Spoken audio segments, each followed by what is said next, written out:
بهداية من فضل ربي يكسو الجمال ربوع قلبي.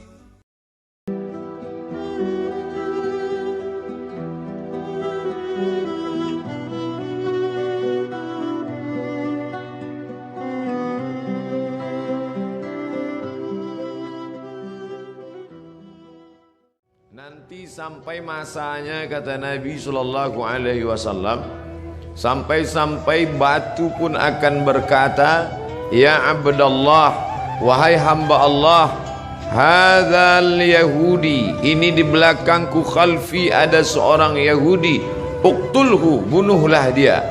Satu saja yang tidak mau menunjukkan tempat Yahudi, yaitu syajaratul gharqad, pohon warqat, bentuknya seperti pohon pinus. Alhamdulillah, ketika saya sampai di kota Rafah, ini Mesir, ini Palestina, lalu ada satu kota bernama Rafah dibagi dua, perjanjian damai antara Mesir dengan Israel, maka mereka ambil setengah dan diambil oleh Mesir setengah. Di tengah kota ini dibuat satu garis lurus perbatasan dengan tegangan listrik, tegangan tinggi, pagar kawat, sehingga antara orang Rafah yang ada di Mesir dengan yang ada di jajahan Israel putus kontak, hanya bisa berhubungan lewat alat komunikasi, padahal mereka punya kota yang indah sebelum penjajahan Israel tahun 1946. Dari sana kita lihat hijau. Ternyata yang hijau mereka tanam itu adalah syajaratul gharqad, pohon yang memang sudah disebutkan Nabi Muhammad sallallahu alaihi wasallam. Mereka mengatakan di bawah Masjidil Aqsa ini ada tempel kuil King Solomon yang mereka agungkan, yang dalam Al-Quran kita menyebutnya Nabi Sulaiman alaihi salam mentauhidkan Allah subhanahu wa ta'ala, anak dari Nabi Daud alaihi salam juga mentauhidkan Allah, tapi mereka merusak ajaran ini dan mereka membawa ini sebagai slogan. Oleh sebab itu ada seorang berkeluarga negaraan Perancis bernama Roger Jaraudi masuk Islam, bersyahadat, dan dia menulis buku bahwa Israel membangun negara berdasarkan mitos. Maka pemerintah menangkap Roger Jaraudi, dipenjarakan, tapi dia puas karena dia sudah mengungkap bagaimana kebatilan Israel. Penjajahan terbesar di atas dunia hari ini dilakukan oleh Israel. Tembok terpanjang di dunia hari ini, tembok yang dibangun oleh Israel. Sebenarnya di balik ini semua adalah Allah mau memperlihatkan kepada kita mana yang berjuang menegakkan agama Allah, mana yang diam saja. Bagi Bapak Ibu warga Jakarta yang mampu untuk berjihad, tapi tentu bukan jihad fisik, karena Israel lebih kuat daripada kita. Saya tidak ingin selesai saya tausiah khutbah tadi oleh kiai kita berapi-api, ditambah lagi ceramah Ustadz Somad, lalu selesai ini bapak-bapak mohon izin ke keluarga semuanya pergi ke Israel. Selesai ini besok kita baca koran, ada 3 warga Jakarta di Israel terbengkalai karena tidak dapat nasi uduk. Jihad yang kita lakukan bukan seperti itu. Apa yang bisa kita lakukan? Man jahaza ghazian faqad ghaza. Siapa yang sanggup mempersiapkan hartanya, ada namanya Syam Organizer, ada namanya Sahabat Al-Aqsa, cari nomor rekeningnya, kirimkan. Ada salah satu artis kita yang berangkat ke sana langsung. Mungkin dia punya finansial biaya yang luar biasa, badannya sehat, uangnya banyak, dia pergi ke sana untuk melihat langsung. Ada pula saudara kawan kita yang dengan hartanya, tolonglah, tapi andai tidak bisa, maka kiai kita melalui khutbah Jumat tadi mengajak kita berdoa, Allahumma ansur ikhwanana al-mujahidin al-mazlumina fi Palestin. Tolong saudara kami yang Allah yang teraniaya di Palestina. Orang-orang yang sekuler, liberal, iseng-iseng mulai mengetes Ustadz. Kenapa ketika dulu Abrahah datang menghancurkan Ka'bah, Allah mengirim fa arsalna alaihim tayran ababil, kami kirim tayran ababil tarmihim bihijaratin min sijil, lalu mereka ditembak dengan peluru-peluru sijil, yaitu batu-batu dari neraka. Faja'alahum ka'asfim ma'kul, lalu mereka seperti daun-daun yang dimakan ulat. Mengapa itu tidak terjadi sekarang, Ustaz? Perlu kita cermati sejarahnya. Zaman itu tidak ada orang beriman. Abdul Muttalib, seorang laki-laki yang soleh, sendirian. Dialah yang memegang kunci Ka'bah. Abdul Muttalib punya anak Abdullah, Abdullah punya anak Muhammad sallallahu alaihi wasallam. Maka Abdul Muttalib datang membawa kunci Ka'bah. Dia serahkan kepada Allah. Di pintu itu dia berkata, inna lihadzal baiti rabban yahmih.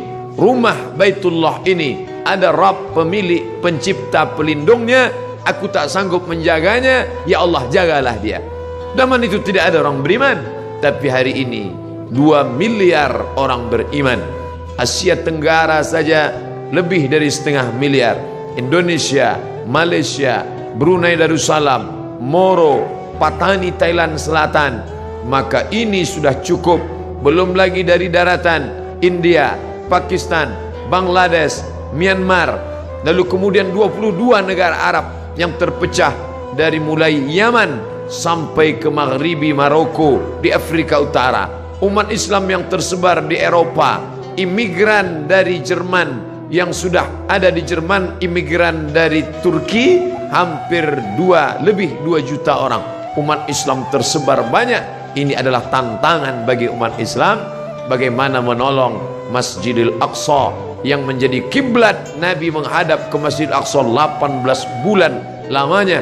18 bulan 17 menghadap ke arah Masjidil Aqsa sampai akhirnya turun ayat fawalli wajhaka syatral Masjidil Haram, hadapkan wajahmu ke arah Masjidil Haram. Bapak Ibu yang dimuliakan Allah, hadirin hadirat yang mendengarkan langsung maupun tidak langsung tausiah singkat ini semua menjadi teguran bagi kita. Pulang dari sholat Jumat masih bisa makan kenyang dengan anak sambil tertendum tertawa. Betapa saudara kita di sana. Saya pernah satu asrama dengan orang Palestina. Saya tanya langsung, bagaimana keadaan keluargamu di sana? Apa kata dia? Satu asrama dengan saya ketika sama-sama kuliah. Abdul Somad, seandainya mereka bunuh kami, sudah lama kami mati. Tapi mereka tidak ingin kami mati. Mereka datang ke rumah kami, mereka pecahkan tempat air, mereka buat kami kehausan setengah mati. Mereka ambil dengan senjata laras panjangnya, mereka pecahkan tempat-tempat minyak zaitun, karena mereka tahu kami tak dapat hidup tanpa zaitun. Mereka hancurkan sawah, mereka hancurkan sawah gandum, makanan pokok kami. Mereka ingin membuat kami setengah mati, tapi kami tak akan meninggalkan negeri ini sampai satu saja, ish kariman, hidup mulia, Palestina merdeka, au mut syahidan, atau mati sebagai orang yang syahid. Maka ada sesuatu yang mengerikan tapi sekaligus membanggakan. Pemerintah asing Amerika, Eropa mengadakan survei apa cita-cita anak Palestina. Di tempat kita cita-cita ingin menjadi dokter, cita-cita ingin menjadi advokat, cita-cita ingin menjadi pengusaha sukses. Tapi cita-cita anak Palestina lebih 90% cita-citanya ingin menjadi seorang yang mati syahid. Maka apapun profesinya, ish kariman, kalau kau hidup, hiduplah mulia. Au mut syahidan, kalau mati maka mati syahid. Maka pemerintah Mesir lewat masyarakat muslimnya membuat slogan mempertahankan makanan produk Islam, tidak membeli produk-produk dari Israel yang sekian persennya dibelikan untuk peluru membunuh saudara-saudara kita. Uangnya uang kita, kita yang memakai, dari deterjen sampai sikat gigi, sampai tekstil, sampai alas kaki. Produk Amerika dan Eropa bekerja sama dengan lembaga Israel untuk membantai saudara-saudara kita. Alhamdulillah, di negeri yang kita cintai, Republik Indonesia, kita digalakkan untuk memakai produk sendiri, negeri asli sendiri, tidak ada kaitan dengan impor dan Israel. maka kembalilah kepada produk-produk kita, karena sedikit banyak kita sudah menyumbang membeli peluru untuk menyobek jantung saudara kita. Ini bukan masalah nasionalisme. Orang yang berkata tidak ada hubungan kita dengan Palestina, itu murni hubungan konflik antara Palestina dengan Israel, maka dia tidak mengerti ajaran Islam. Kita baca Al-Quran, Subhanalladzi asra bi'abdihi laylan minal masjidil haram ilal masjidil aqsa. Kalau orang mengatakan itu Palestina tidak ada hubungan agama, maka Masjidil Aqsa terletak di Palestina. Kita beriman kepada Isa alaihissalam bukan sebagai anak Tuhan, tapi sebagai Rasul utusan Allah. Isa lahir di Palestina, besar di Palestina, diangkat dari Palestina. Kita beriman kepada Musa alaihissalam, ditulis namanya dalam Al-Quran. Musa lahir di Mesir dan berhijrah ke Palestina. Namanya 4 kali kita sebut. Kama sallaita ala Ibrahim wa ala ali Ibrahim, kama barakta ala Ibrahim wa ala ali Ibrahim. Ibrahim lahir dan besar di Babilonia, Irak, tapi kemudian dia hijrah ke Palestina. Nabi Ishak di Palestina, Nabi Ismail di Palestina, hijrah ke Makkah Al-Mukarramah. Nabi Musa hijrah ke Palestina, Nabi Isa lahir besar di Palestina, dan Muhammad sallallahu alaihi wasallam Isra Mi'raj ke Palestina, barulah naik ke Sidratul Muntaha. Maka hubungan kita bukan sebagai hubungan kemanusiaan, tapi hubungan yang lebih kuat. Asyhadu an la ilaha illallah wa asyhadu anna Muhammadan Rasulullah. Andai kau bukan seorang muslim, andai tak percaya kepada Muhammad untuk menyaksikan kebiadaban Israel, cukuplah sebagai manusia, tak perlu menjadi seorang muslim untuk kasihan kepada Palestina. Tidak perlu menjadi seorang mukmin untuk peduli kepada Palestina.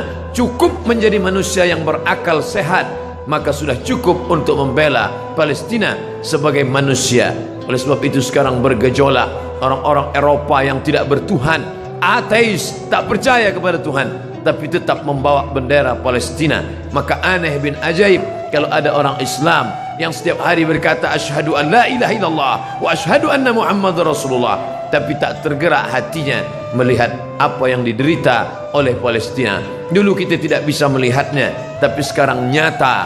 Twitter, BBM, WhatsApp, Instagram, sahabat-sahabat kita berkirim tentang video. Sampai hari ini saya tidak sampai hati untuk melihat penyiksaan tentara Israel terhadap anak-anak Palestina yang tak berdosa. 14 abad yang lalu Nabi kita berpesan, kalau kalian berperang, satajiduna rijalan fis sawami', kalau ketemu pendeta-pendeta di gereja, la ta'ridu lahum, jangan ganggu pendeta. La taqtulu sabiyan murdi'a, jangan bunuh anak kecil. Wala syaikhan faniya, jangan bunuh orang tua renta. La taqiranna sajaratan, jangan potong pokok kayu. Wala nakhlan, jangan potong pohon korma. La tahdimu buyutan, jangan hancurkan rumah. Sebelum kesepakatan Jenewa, aturan perang internasional, PBB, United Nations, Nabi 14 abad yang lalu sudah melarang jangan bunuh anak kecil, perempuan tua, renta, hamil, pendeta. Mereka bukan objek perang. Tapi Israel di tahun 2017, anak-anak tak berdosa mereka pukul berdarah kepalanya. Tak sampai hati kita sampai hari ini melihat itu di video, di HP kita, dikirim sahabat kita lewat Instagram, mereka share lewat Facebook. Ada yang marah, berkecamuk dalam hatinya, tapi kita hanya memanjatkan doa. Ingat, ad-doa silahul mu'min. Anak-anak kita dudukkan sejenak, perhatikan. Mungkin kita perlihatkan di slide TV kita perlihatkan, oh anakku kau sekarang senang, bisa indah makan, jalan-jalan ke mall, bisa menikmati indahnya udara segar. Tapi coba kau lihat saudaramu di Palestina. Cara mendidik anak-anak kita bukan sekedar bercerita, tapi melihat gambar yang bisa mencerita beribu kata. Maka pikiran-pikiran negatifnya insya Allah akan hilang. Bapak Ibu yang dimuliakan Allah Subhanahu wa taala, hadirin hadirat balik yang hadir di masjid ini, adapun yang menyaksikan melalui streaming, maka kita berharap kepada Allah bersama orang-orang beriman. Kita berdoa di akhir majlis bisirril Fatihah, bertawassul kepada Rasulullah ala hadhihi niyyah al-Fatihah. A'udzu billahi minasyaitonir rajim. Bismillahirrahmanirrahim. Alhamdulillahi rabbil alamin. Arrahmanir rahim. Maliki yaumiddin. Iyyaka na'budu wa iyyaka nasta'in. Ihdinas siratal mustaqim. Siratal ladzina an'amta 'alaihim ghairil maghdubi 'alaihim waladdallin. Amin. Ya akramal akramin, wahai engkau yang maha mulia. Ya dzal jalali wal ikram, wahai engkau yang maha agung. Allahumma ansur ikhwanana al-mujahidin al-mazlumin fi Palestin. Tolong saudara-saudara kami yang sedang teraniaya di Palestina ya Allah. Allahumma dammir a'da'aka a'da'ad-din. Hancurkan musuhmu, musuh kami dan musuh agamamu ya Allah. Allahumma syattid syamlahum. Hancurkan barisan mereka. Wa farriq jam'ahum. Cerai-beraikan barisan mereka. Waj'alhum fi nuhurihim. Dekatkan mereka kepada kematian mereka. Allahumma anzilir ra'ba fi qulubihim. Tanamkan rasa takut, rasa cemas, rasa ngeri ke dalam hati mereka. Wa anzilil malaikatal muqarrabin al-mudabbarin. Turunkan malaikat-malaikat yang kau atur. Ma'ajundin min junudika ya arhamar rahimin. Bersama tentara-tentaramu di hadapan pasukan musuhmu ya Allah. Allahumma sabbit qulubana. Kokohkan hati kami ala dinik dalam agamamu. Wa ala ta'atik dalam ketaatan kepadamu. Allahumma inna na'udzubika min ilmin la yanfa'. Jauhkan kami dari ilmu yang tak bermanfaat. Wa min qalbin la yakhsha'. Dari hati yang tak khusyuk. Wa min nafsin la tashba'. Dari nafsu yang tak pernah kenyang. Wa min du'ain la yusma'. Dari doa yang tak dikabulkan. Allahumma ansur ikhwanana al-mujahidin fi kulli makan. Tolong saudara kami yang teraniaya, yang berjuang. Mereka dibakar, mereka dibunuh, mereka diusir. Bukan karena harta, tapi karena lidah mereka berkata la ilaha illallah wa ashhadu anna muhammadan rasulullah. Allahumma ja'al abna'ana wa banatina min huffazil Qur'an. Jadikan anak-anak kami para penghafal Quran. Waj'alhu lana imaman wa nuran wa hudan wa rahmah. Jadikan Quran sebagai cahaya penerang saat gelap gulita, sebagai hidayah bagi kami ya Allah. Allahumma hadi qaumana fa innahum la ya'lamun. Saudara-saudara kami, sahabat-sahabat kami yang belum peduli, beri mereka hidayah. Mereka berbuat buruk karena mereka tidak tahu ya Allah. Rabbana atina fid dunya hasanah wa fil akhirati hasanah wa qina adzabannar. Wa sallallahu ala sayyidina wa maulana Muhammad wa ala alihi wa sahbihi wa sallam. Walhamdulillahi rabbil alamin.